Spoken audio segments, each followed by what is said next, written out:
Bismillahirrahmanirrahim. Alhamdulillahi rabbil alamin. Wal 'aqibatu lil muttaqin. Wala 'udwana illa 'alal zalimin. Ashhadu an la ilaha illallah wahdahu la syarika lah. Wa ashhadu anna Muhammadan 'abduhu wa rasuluh. Allahumma shalli wa sallim wa an'im 'ala an-nabiyil karim Muhammadin wa 'ala alihi wa ashabihi wa man tabi'ahum bi ihsanin ila yaumiddin, amma ba'du.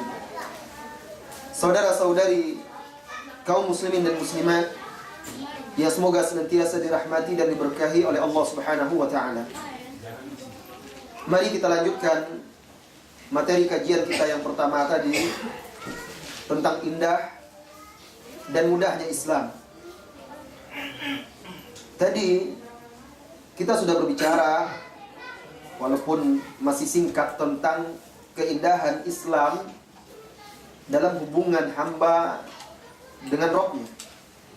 Bagaimana ketika seorang hamba betul-betul memahami hakikat hidup dia di dunia, menjalankan kewajibannya sebagai hamba Allah, maka dia akan merasakan kebahagiaan, ketentraman, dan keindahan beragama. Tidak ada keindahan hidup, kenikmatan di dunia ini, kebahagiaan, kecuali dalam naungan ibadah kepada Allah Subhanahu wa ta'ala. Kita akan lanjutkan tentang keindahan dan mudahnya Islam dalam hubungan sesama. Bagaimana kita bermuamalah, bersikap, berakhlak yang mulia. Saudara-saudari kaum muslimin dan muslimat, dulu para ulama-ulama salaf, di antara mereka ada yang berpesan kepada anak-anak mereka ketika mengantarkan anak mereka menuntut ilmu. Nah, temanilah para ulama dan fuqaha. Sahibil ulama wal fuqaha. Wa khudh min adabihim, dan ambillah adab, akhlak, perilaku, budi pekerti mereka. Fa wallahi, demi Allah, jika engkau la in ta'addabta bi adabin, jika engkau mengamalkan satu adab, perilaku dan akhlak yang baik, ahabbu ilayya, lebih aku sukai, lebih aku cintai daripada engkau menghafal banyak hadis. Akhlak itu memiliki kedudukan yang tinggi di dalam Islam. Bahkan dengan akhlak yang mulia, budi pekerti yang tinggi, seseorang itu bisa menyamai orang yang rajin sholat tahajud dan berpuasa sunat. Tidak diutus Rasulullah SAW, melainkan salah satunya adalah tujuannya menyempurnakan akhlak yang mulia. Maka alangkah mengherankan apabila ada orang yang mengaku muslim, lalu dia mengaku mengikuti Rasulullah SAW, meneladani salafus saleh, bahkan barangkali dia memanjangkan jenggotnya, menutup auratnya, tapi terkadang dia bermuka masam kepada saudara. Tangannya seakan kaku, hanya sekedar untuk mengulurkan tangan atau menjabat tangan saudara. Pernah di satu majelis, waktu itu kami punya sekolah, mengelola sekolah bersama sebagian ustaz-ustaz di sana. Jadi waktu itu kami mengundang para orang tua, wali murid, dan juga calon-calon wali murid. Jadi notabene itu banyak orang umum, orang awam, dan juga bergabung dengan orang-orang yang sudah mengaji, yang sudah lama belajar agama, duduk di majelis ilmu. Jadi waktu itu yang awal-awal datang itu bapak-bapak, orang-orang tua yang sudah berumur, dan mereka orang-orang awam. Orang Islam Muslim, sholat sama seperti kita. Cuma bedanya mungkin dia belum belajar. Awal. Duduklah dia di hadapan kami. Berbincang-bincang bercengkrama. Tidak lama datang. Ini saudara-saudara kita yang sudah lama duduk di majelis ini. Orang tidak akan ragu lagi kalau melihat jenggot, kening, dan pakaian dia. Wah, ini barangkali jenggotnya lebih banyak pula dari saya cuma 15 helai ini. Ketika dia datang langsung ke majelis tersebut, tiba-tiba dia mengucapkan salam dan menjabat. Semua orang yang seperti dia nampak berjenggot disalami. Dan bapak itu dilewati saja. Tidak dilirik, tidak disapa. Itu orang yang lebih tua daripada dia. Subhanallah, saya malu sekali ketika itu. Saya coba melihat wajah bapak itu berubah. Yang lainnya disapa dengan hangat, assalamualaikum, ada yang berpelukan, masya Allah. Gimana kabar ente? Gimana kabar? Bapak itu dilewati saja. Siapa dia? Ini orang tua Rasulullah SAW bersabda, manhaj. Ini dia jalan yang diberikan oleh Rasulullah SAW. Laisa minna man lam yuwaqqir kabirana wa lam yarham saghirana. Tidak termasuk golongan kami, kata Rasulullah SAW. Orang yang tidak memuliakan, menghormati orang yang tua dan tidak mengasihi yang lebih muda. Rasulullah SAW berlepas diri dalam masalah ini dari orang-orang yang tidak berakhlak ini. Apa yang membuat lisan dia itu keluh? Hanya sekedar untuk mengucapkan salam atau bertanya, apa kabar Pak? Lalu tersenyum, walaupun senyumnya itu hanya garis lurus yang kaku. Tidak apalah, yang penting senyumlah. Mahal betul. Kenapa bisa dia bermanis muka bersama yang lainnya? Itu juga muslim. Waktu itu saya sedih. Dan kenyataannya memang seperti itu. Bapak itu duduk sebentar, setelah itu dia pergi. Mungkin dia merasa orang ini orang suci semua. Saya ini apalah. Jangan kita bangga kita hafal satu hadis, 2, 3. Atau kita sudah punya banyak buku-buku terjemahan, kita simpan, kita baca. Tidak. Lalu kita memandang remeh dan rendah orang-orang yang lain, kaum muslimin yang lain. Lalu kita memandang kita sudah melewati jembatan sampai selamat. Tidak. Jangankan kita. Abu Hurairah radhiyallahu anhu menangis sebelum matinya. Sebelum wafat, Mu'adz bin Jabal menangis. Abu Hurairah penghafal hadis Rasulullah SAW, pejuang sunnah yang hidup dia dihabiskan untuk Islam semenjak dia masuk Islam. Menjelang wafatnya dia menangis. Dipuji oleh para sahabat yang lain. Ditanya, kenapa engkau menangis? Apa jawabnya? Apa kata dia? Ahin, celaka diriku. Min tulis safari, panjangnya perjalanan yang akan aku tempuh. Wa qillatiz zad, dan sedikitnya bekal yang aku miliki. Maka tidak ada seorang pun yang berhak bangga dengan ibadah yang telah dia lakukan setelah itu. Tidak ada seorang pun yang bangga mentang-mentang dia memakai cadar menutup aurat atau lain sebagainya. Tidak berhak Anda berbangga. Karena innamal a'malu bil khawatim. Amalan yang sesungguhnya itu hadis Bukhari, dinilai dari penutup akhir hidup kita nanti. Saudara-saudari, akhlak. Alangkah indahnya Islam. Ketika Anda bertemu dengan sahabat, saudara, tetangga, teman, sesama muslim, lalu Anda yang lebih mendahuluinya untuk mengucapkan salam assalamualaikum dengan senyuman bahagia. Lalu tanyakan dengan senyuman hangat, tanya, apa kabar, bagaimana keadaan, subhanallah, semoga Allah memberkahi, dan segala macam. Hangat, akrab, penuh persahabatan. Bukankah innamal mu'minuna ikhwah? Sesungguhnya orang-orang yang beriman itu adalah yang bersama. Saudara-saudari kaum muslimin dan muslimat, semoga senantiasa dirahmati oleh Allah Subhanahu wa taala. Lihatlah indahnya Islam. Ketika itu Rasulullah SAW sedang duduk di majelis. Lalu di sebelah kanan dia ada seorang anak muda, Abdullah ibnu Umar radhiyallahu anhuma. Di sebelah kiri dia Abu Bakar dan sahabat-sahabat yang lainnya. Sahabat senior, tua. Disuguhkan minuman.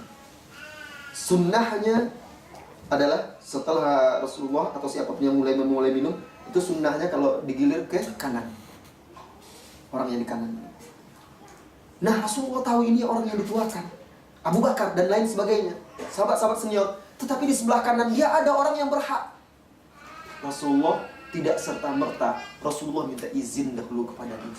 Ya ghulam, wahai anak muda, apakah engkau izinkan saya berikan minuman ini dulu kepada dia? Karena ini orang tua. Sampai seperti itu Rasulullah SAW menjaga perasaan Abdullah bin Umar. Abdullah bin Umar tidak mau dia. Rugi lah, saya yang harus minum sisa Rasulullah dahulu. Kenapa orang? La ya Rasulullah, kata dia. Tidak mau dia. Itu hanya Rasulullah berikan kepada dia. Akhlak. Rasulullah SAW menghormati dia walaupun dia itu anak muda. Begitulah Islam. Ketika Anda, wahai saudaraku, melihat, berjumpa dengan orang yang lebih tua dari apa yang ada dalam benaknya, pernahkah engkau pikirkan si fulan itu lebih tua daripada saya? Berarti dia lebih dahulu hidup daripada saya. Pasti amal ibadahnya lebih banyak daripada saya. Saya ini belum apa-apa di tahun ini. Maka tidak perlu saya sombong dan karena kita berpikir seperti itu. Ketika kita bertemu dengan orang yang lebih muda daripada kita, pernahkah terpikir olehmu, wahai saudara-saudariku, orang ini jauh lebih muda daripada saya lebih tua daripada dia. Pasti saya lebih dahulu berbuat dosa dan lebih banyak dosa saya daripada dia. Dia lebih baik daripada saya. Untuk apa saya sombong dan pernahkah kita berpikir seperti itu? Nah, kalau kita berpikir seperti itu, kita lebih bisa untuk bersifat tawadhu, tidak angkuh dan tidak sombong, tidak menganggap diri kita lebih baik. Bahkan terhadap pelaku maksiat sekalipun, Islam itu mengajarkan keindahan, kemudahan dan kemurahan, sehingga akhirnya dengan akhlak itulah pelaku-pelaku maksiat itu akhirnya terbuka pintu hatinya untuk kembali ke jalan yang benar. Abdullah Al-Himar di dalam Sahih Bukhari. Abdullah Al-Himar itu artinya keledai. Digelari oleh orang waktu itu karena nakalnya dia. Bapak, anak sama juga suka mabok dan suka mengganggu. Sudah berapa kali tertangkap, dicambuk oleh Rasulullah SAW. Terakhir tertangkap lagi dia dengan anaknya minum.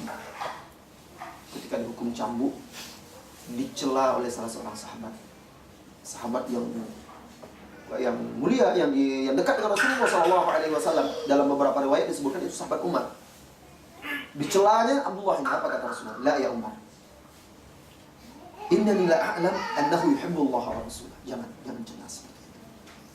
Sesungguhnya aku tahu dia ini sebenarnya mencintai Allah dan Rasulullah.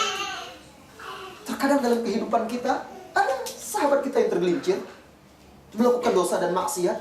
Dia bukan malaikat sebagaimana Anda juga bukan nabi. Maka raih tangannya dengan baik dan lembut. Ajak dia lagi kembali kepada kebenaran. Nasihati dia, bukan dicerca, bukan dicaci. Suatu ketika salah seorang sahabat melihat sekelompok orang sedang mencaci pelaku dosa, orang yang tergelincir melakukan dosa.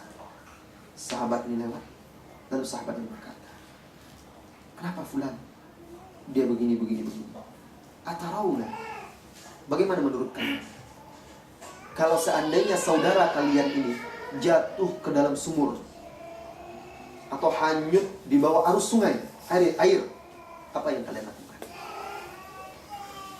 Apakah kalian mencerca, mencaci, memaki dia?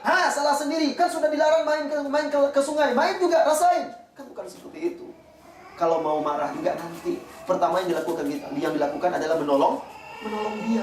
Anak kita misalnya manjat, jatuh, sakit, apa yang kita lakukan pertama? Langsung mencak. Kan tadi sudah ayah bilang jangan manjat, sekarang gini. Atau segera kita bantu dia dahulu. Tentu kita bantu. Itulah mulia dan indahnya Islam. Sehingga pelaku maksiat, orang yang tergelincir berbuat dosa itu, dia betul-betul merasa ada orang yang berdiri di sampingnya.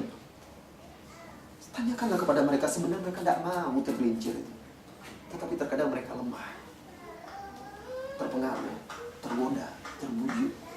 Nah, raih tangannya dengan bantu dia selamat dari arus syahwat, syubhat itu. Nah, nanti beri dia nasihat, masukan, siraman ilmu dari Al-Quran dan hadis dari Rasulullah SAW. Lihat bagaimana Rasulullah memperbaiki orang yang salah di dalam hadis Bukhari dan Muslim. Bagaimana kalau seandainya, sebelum saya sampaikan hadis tersebut, Antum sedang di masjid ini, mau sholat Jumat misalnya, datang orang baru masuk Islam, mungkin orang Jepang baru masuk Islam, nggak tahu dia apa itu masjid dan segala macam.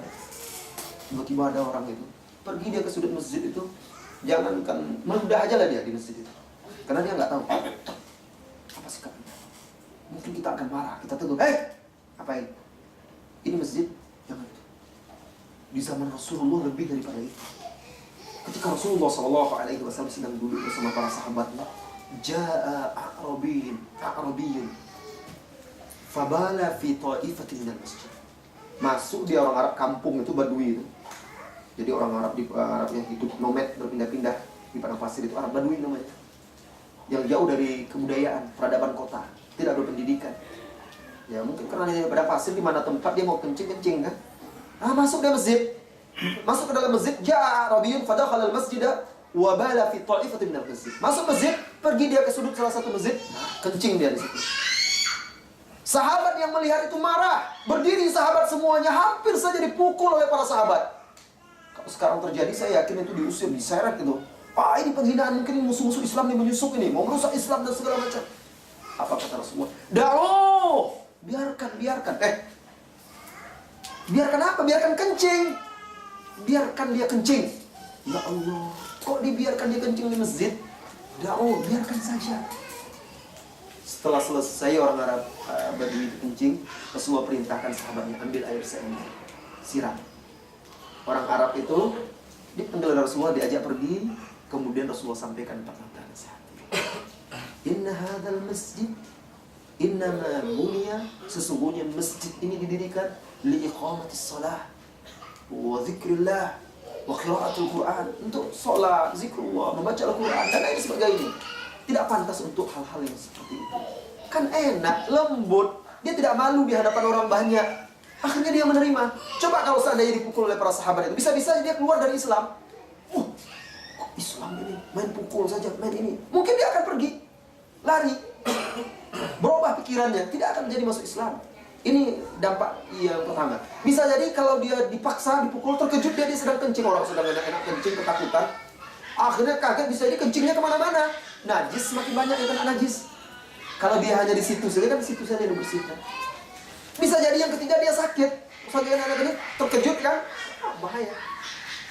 Nah jadi ternyata dengan akhlaknya Rasulullah SAW itu, orang ini bisa mengerti dan paham. Lihat betapa indahnya Islam. Jadi menasihati itu, nasihat itu bukan celaan. Kata Ibnu Rajab, kalau kita menasihati itu sebisanya, tidak perlu orang banyak tahu. Kita kan bukan ingin dipuji, hebat si fulan itu, berani dia memberi nasihat, bukan itu keinginan kita. Tujuan kita adalah memberi nasihat itu dengan niat mengharapkan pahala dari Allah Subhanahu wa Ta'ala, karena itu adalah ibadah, kewajiban. Yang kedua, menyelamatkan saudara kita itu dari kesalahan. Kan itu tujuan kita.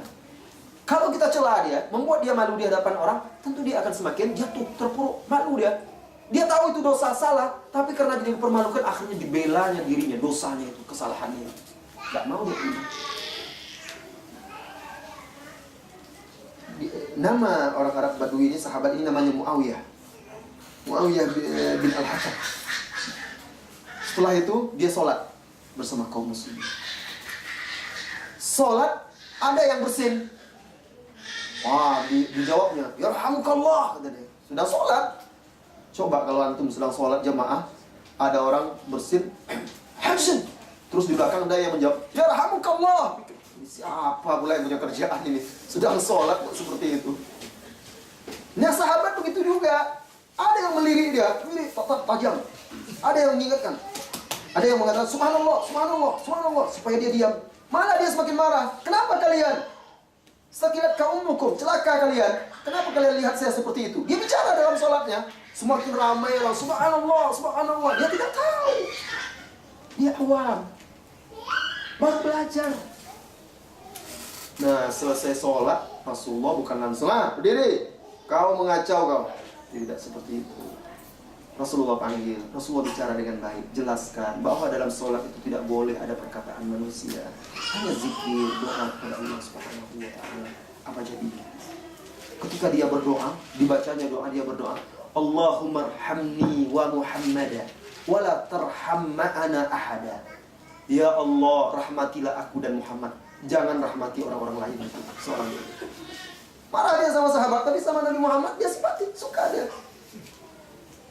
Artinya apa? Dengan akhlak, keindahan Islam itu, sehingga dia tertarik. Dan itu pun Rasulullah tidak marah. Rasulullah paham ini orang kampung kok. Apa kata Rasulullah? Tertawa. Apa kata Rasulullah? Laqad dayyaqta wasi'an. Engkau telah mempersempit sesuatu yang luas. Maksud rahmat Allah itu luas, bukan untuk kita saja. Sampai seperti itu.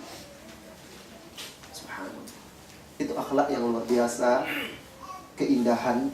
Kalau kita sesama muslim berakhlak seperti itu, maka akan terwujudlah hadis Rasulullah SAW. Al-mu'min lil-mu'min kal jasadil wahid. Laksana satu tubuh. Idza ishtaka 'udwun, apabila ada satu anggota tubuh sakit, maka anggota tubuh lain tidak akan berkata, lu yang sakit sendirilah. Tidak, pasti ketika sakit yang lainnya pun tidak bisa tidur. Ketika ini sakit, demam yang lainnya terasa sakit juga. Idza ishtaka 'udwun tada'a sa'irul jasadi bisahri wal humma. Seluruh tubuh pun ikut tidak tidur dan merasakan sakit. Indahnya Islam bagaimana, saudara-saudara? Rasulullah SAW pernah bersabda di dalam hadisnya yang sahih, al-muslim mir'atu akhihi muslim. Hadis ini dihasankan oleh Syekh Al-Albani rahimahullah ta'ala. Seorang muslim itu adalah cermin bagi saudaranya. Kalau kita renungkan cermin, apa maksud cermin bagi saudara? Akan nampak oleh kita keindahan Islam. Khususnya engkau, wahai saudariku, para wanita muslimah, paling mengerti tentang cermin. Karena engkau yang paling akrab dengan cermin. Cermin menemanimu, bahkan sebagian wanita itu kemana-mana ditemani oleh cermin. Sebagian wanita kan sudah duduk di depan umum pun cermin juga deh. Nah, begitulah cermin. Nah, kenapa Rasulullah misalkan muslim itu cermin bagi saudaranya? Ketika Anda bercermin, wahai saudara-saudariku, hendak keluar rumah, apa tujuan Anda bercermin? Adalah memperbaiki diri, penampilan. Anda bercermin. Ada sisa nasi di kumis, Anda perbaiki. Bisa Anda tahu, oh jerawat ini. Yang ibu-ibu, oh ternyata celaknya belepotan, diperbaiki. Dari mana dia tahu? Dari cermin.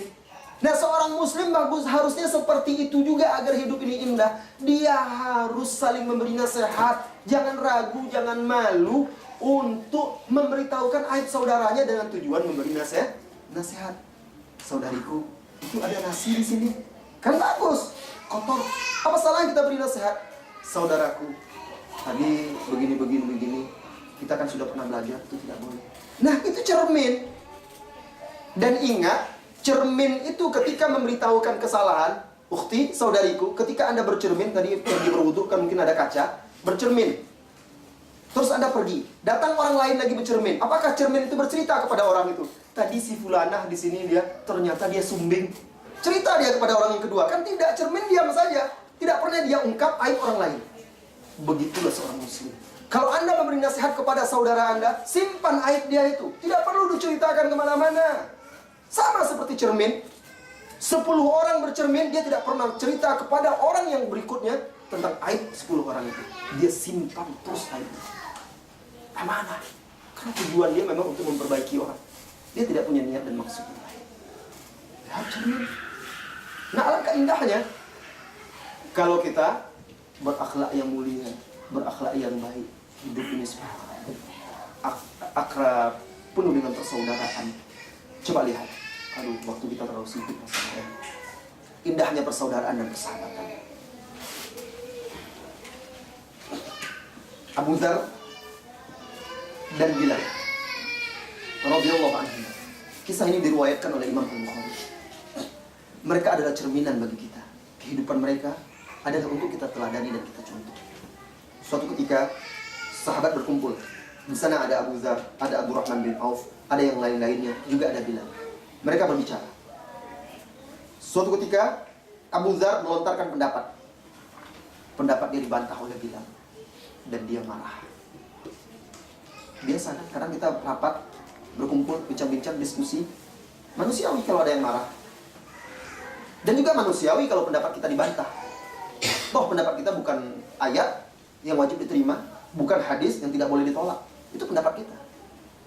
Nah, ketika itu Abu Dzar marah.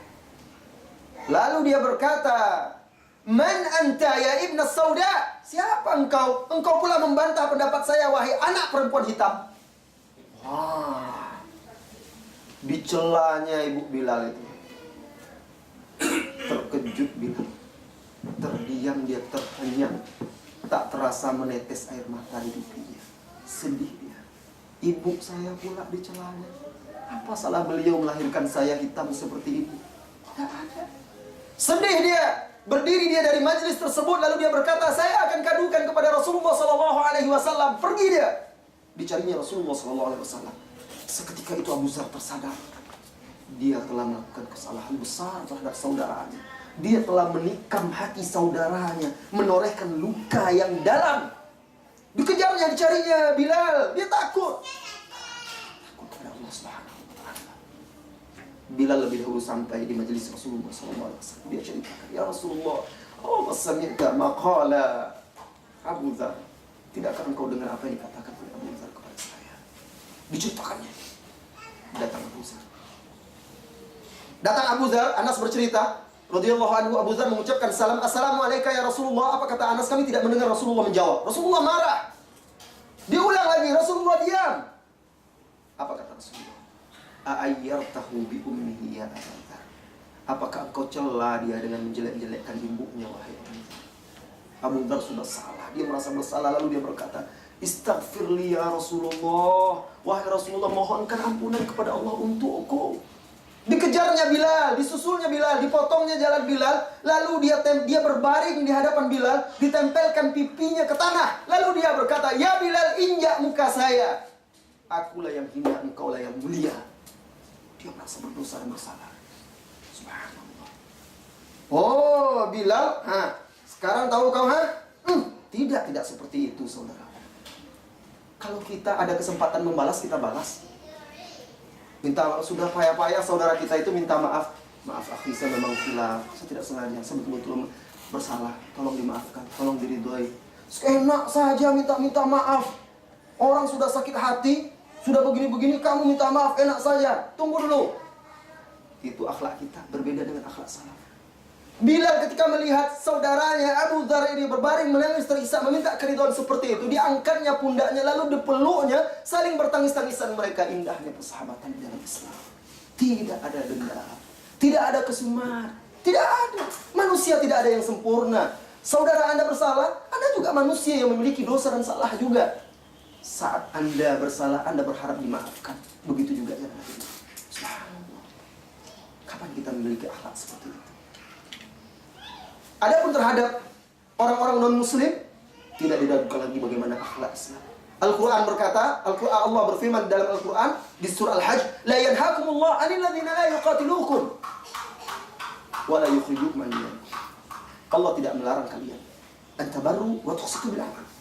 Allah tidak melarang kalian untuk berbuat baik dan berlaku adil kepada orang-orang kafir yang tidak memerangi kalian dan tidak mengusir kalian dari kampung halaman kalian. Tetap wajib kita berlaku adil, berbuat baik. Oleh karena itu, Rasulullah dengan bermuamalah dengan orang-orang muslim, beliau wafat, baju besinya masih tergadaikan kepada orang Yahudi.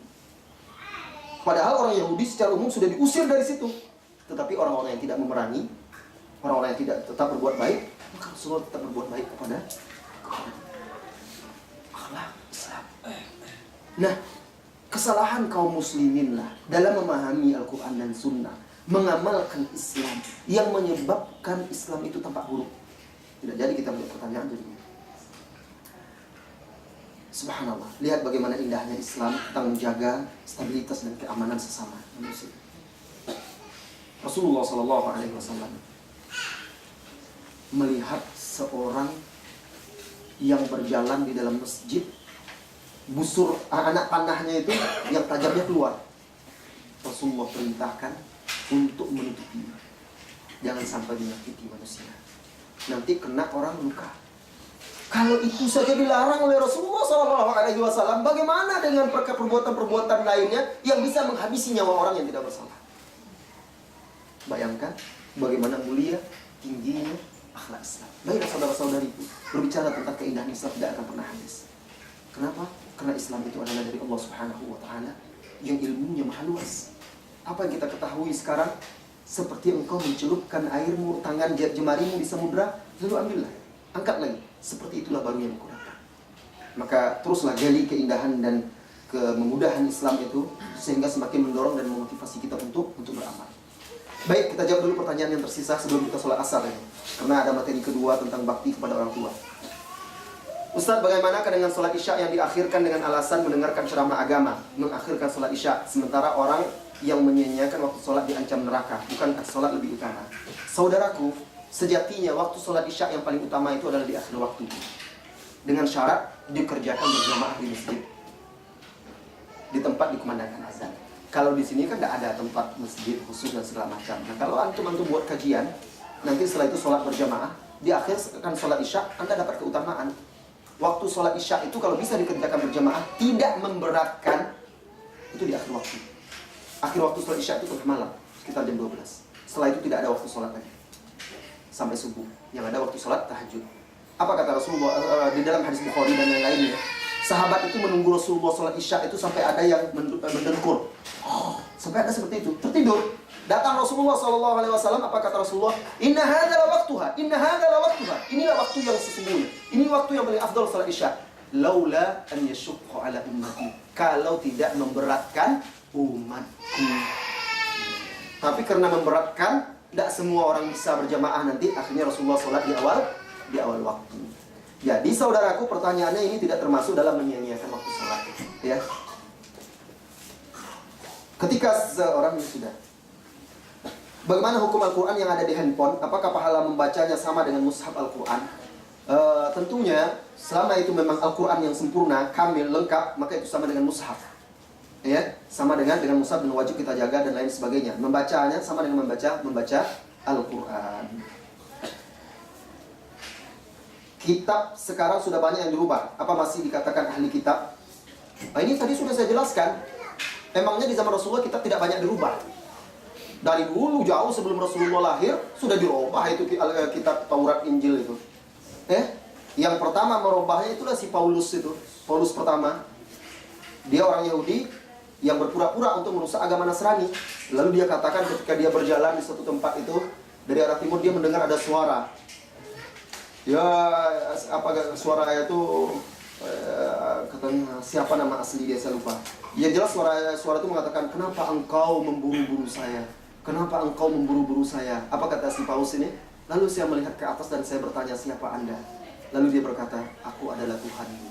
Sejak itulah, di dalam Injil itu, sejak itulah mereka mempertuhankan Nabi Isa. Itu dia yang merubah-rubah pertama. Nah, sudah berapa kali mereka adakan pertemuan-pertemuan dan segala macam, diundang semuanya. Jadi perubahan kitab Injil itu bukan hanya sekarang, dari zaman dahulu mereka sudah merubahnya jauh sebelum Nabi Muhammad SAW. Ahli kitab dahulu juga ahli kitab sekarang.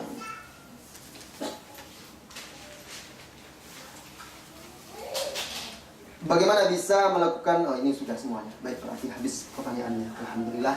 Insyaallah nanti setelah asar ada mau bertanya tadi apa? Yang tadi. Yang kehilangan barang itu terus kata imam tutup berpuasa. Bolehkah kita melakukan demikian? Misalnya kita hilang sesuatu? Enggak boleh lah. Masa sholat kita untuk mencari barang hilang kayak dukun dong? Berarti yang ibu itu juga dia sholat karena untuk mencari. Kata siapa karena untuk mencari itu? Enggak, kata imam itu. Abu Hanifah bukan suruh cari soal dengan sholat, enggak. Rasulullah Abu Hanifah cuma menyuruh dia sholat. Mungkin berdoa nanti dan segala macam. Cuma dia teringatnya waktu sholat. Abu Hanifah bukan cari duit kamu, sholat dulu ya, nanti dapat. Tidak, Abu Hanifah tidak berkata begitu. Sudah pulang aja sholat. Nah, sholat bisa untuk berdoa kepada Allah. Nanti minta kepada Allah, ya Allah. Para sahabat itu dalam sholatnya minta garam malah.